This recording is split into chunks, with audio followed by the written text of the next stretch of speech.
sikap jelas orang Syiah terhadap perjuangan masyarakat Palestina. Situnya namanya alburhan.com, nggak pakai slide, tidak pakai garis kata. Alburhan namanya begitu.com. Terakhir, kesimpulan dan rekomendasi dari pemaparan di atas dapat disimpulkan bahwa ajaran Syiah adalah ajaran yang menyimpang dari Islam yang telah disampaikan oleh Rasulullah SAW dan seterusnya. Bersama ini kami merekomendasikan beberapa hal. Kita berada dari Depok ya. Bapak dari UI ya. Saya dari Depok. Satu, hendaknya ajaran Syiah Indonesia mendapat pengawasan khusus dari pemerintah. Ini rekomendasi kita. Harus mendapat pengawasan khusus agar keberagamaan umat Islam dapat tetap konsisten di atas ajaran yang benar. Dan kita tidak mau peristiwa-peristiwa sejarah itu berlaku di negara kita nanti. Tidak ada satu daerah pun yang Syiah berkembang di situ kecuali terjadi konflik. Saya tidak menakut-nakuti. Lihat aja, dunia Islam sekarang lihat aja. Pakistan, Irak sekarang yang paling mana? Iran. Kalau boleh Iran, baca semua dokumen-dokumen penting tentang perkembangan Islam Ahlus Sunnah di Iran. Ya, jadi jangan mau mengundang konflik masuk ke negara kita, ke daerah kita. Tutup itu. Seandainya pun kita tidak bisa membendung, diminimalisir, sadarkan masyarakat kita. Yang kedua, menghentikan pengiriman mahasiswa Indonesia ke Iran untuk belajar pemikiran Syiah, sebab mudaratnya sangat besar dalam kebutuhan umat Islam di dalam negeri. Sekarang ini jumlah mahasiswa Indonesia di Iran itu kurang lebih 6.000 orang. Dubes Indonesia untuk Iran, mantan dubes Indonesia untuk Iran, saya ketemu ke rumahnya, cerita mahasiswa kita di sana itu tidak ada kontrol. Jadi mereka datang, mereka pulang, tidak ada laporan ke dubes, tidak ada. Ke KBRI maksudnya, tidak ada. Jadi cerita Kang Jal itu setiap saat cuma 2 kali pikiran. Dan berhasil, lebih orang-orangnya berhasil. Kenapa ini yang ketiga ini? Ada sekarang banyak universitas, sekolah-sekolah tinggi itu punya MOU dengan Iran untuk membuka di tempatnya namanya Iranian Corner, pojok Iran atau pojok budaya Iran. Jadi itu mereka jaga. Di Makassar itu ada 2, di Universitas Hasanuddin, universitas paling besar di Indonesia Timur, dan UIN Alauddin punya kerjasama dengan Iran. Nah, saya kalau baca buku Syiah datang ke UIN Alauddin, di situ ada buku Syiah di tempat. Memang tidak ada pojok Iran, baca di situ. Wasail Syiah, Al-Qur'an ada di situ. Walaupun saya kalau baca buku Syiah, ke internet juga dapat. Ya. Nah, dari situ mereka mengirim mahasiswa keluar. Saya karena tinggal di Makassar itu, kalau bicara tentang Makassar, sekarang Indonesia Timur target orang-orang Syiah dan Makassar pusatnya. Kemarin peristiwa terakhir adalah tragedi pin Nabi. Jadi di Makassar beredar pinnya dipakai oleh ibu-ibu. Itu gambar Nabi, gambar Ali, gambar Husain. Kalau gambar Ali dan Husain mungkin tidak seperti masalah, tapi gambar Nabi dan diekspos besar-besar hampir terjadi musuh. Yang membawa itu atau yang menyebarkan itu bilang banyak korbannya di sini. Asalnya dari mana? Ini dibawa oleh mahasiswa Indonesia asal Makassar yang kuliah di Iran. Katanya di sana banyak dapat di jalan-jalan. Bukan hanya posternya Nabi ada. Dan kita masih menuntut itu, menuntut dari pihak kepolisian diamankan itu. Semua poster-poster ini menyinggung perasaan kita umat Islam. Mana ada gambar Nabi ditulis? Saya tidak mau sebut gambar Nabi di sini itulah Allah. Pelecehan.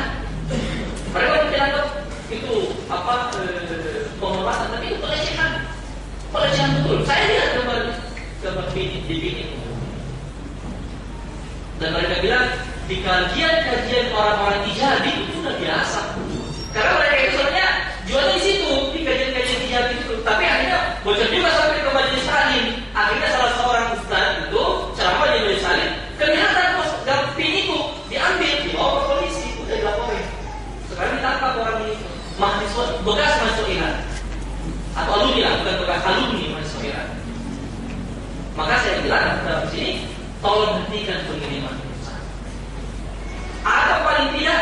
Pihak pemerintah harus mengawasi. Mereka bikin apa di sana? Mereka baca apa di sana? Gak ada koordinasi.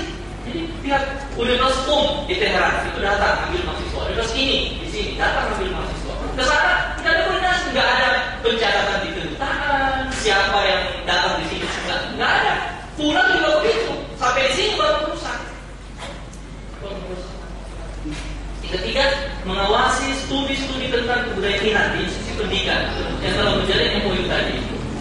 Saya nggak tahu di Jogja ada apa enggak? Ada. Kira-kira korek ada.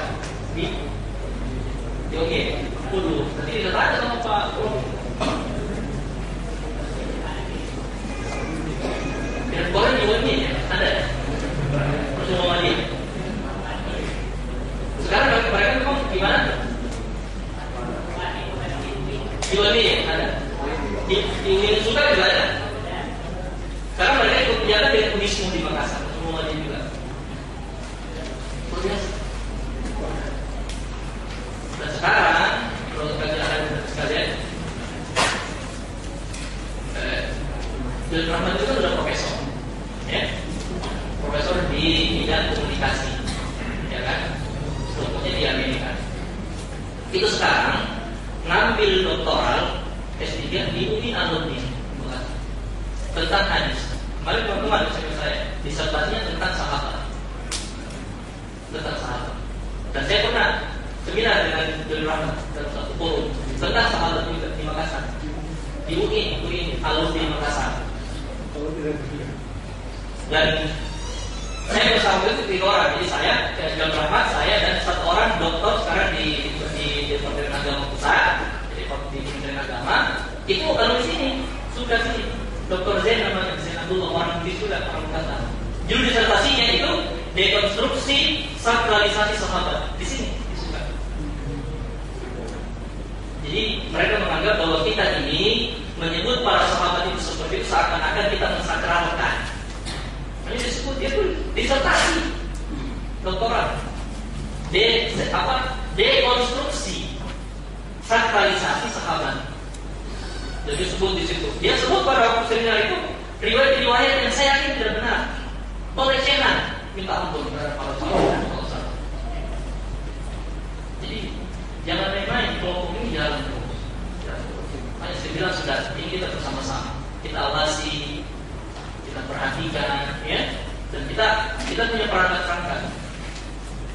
Adukan, laporkan segera. Dulu kita di MUI itu pernah buat. Jadi di Majelis Ulama di Makassar, Pak, pernah kita buat itu. Dia ada satu tim khusus yang menampung itu. Jadi kita memberikan form yang datang melapor isian begitu bahwa mereka dapatkan kejurusian di daerahnya kayak gitu. Pas rame-rame Ahmadiyah ya, tahun berapa itu? Rame-rame Ahmadiyah untuk peristiwa 1 Oktober di Monas, ya. Kita pas ketemu di MUI kita sampaikan, kita siapa yang masyarakat yang punya doa tentang hal-hal yang sifatnya destruktif di masyarakat itu segera dilaporkan. Tapi sekarang belum ada tindakan juga. Yang keempat, memberikan kesempatan khusus kepada umat muslim yang telah memiliki kemampuan ilmu syar'i untuk lebih banyak meneliti tentang ajaran Syiah dan memberikan tanggapan terhadap gerakan mereka di Indonesia. Untuk lembaga-lembaga kajian ini kita sudah ada di Jakarta, teman-teman juga buat. Di Indonesia Timur kita juga buat. Tadi disebut itu ya, namanya forum ijazah. Forum ijazah. Kalau mereka ijazah, kita juga bikin ijazah juga. Ya. Tapi kita tambah sah di belakangnya. Jadi kita forum ittiba jalan Ahlul Bait dan sahabat. Jadi kalau kita sebut ijazah sah, berarti ada ijazah yang tidak sah. Itu jadi tidak sah. Maksudnya ijazahnya sah. Gitu kan? Maksudnya Ahlul Bait dan sahabat. Karena tidak ada pertentangan antara sahabat dan mereka, tidak ada sama sekali. Itu dikotomi sesat itu. Ya.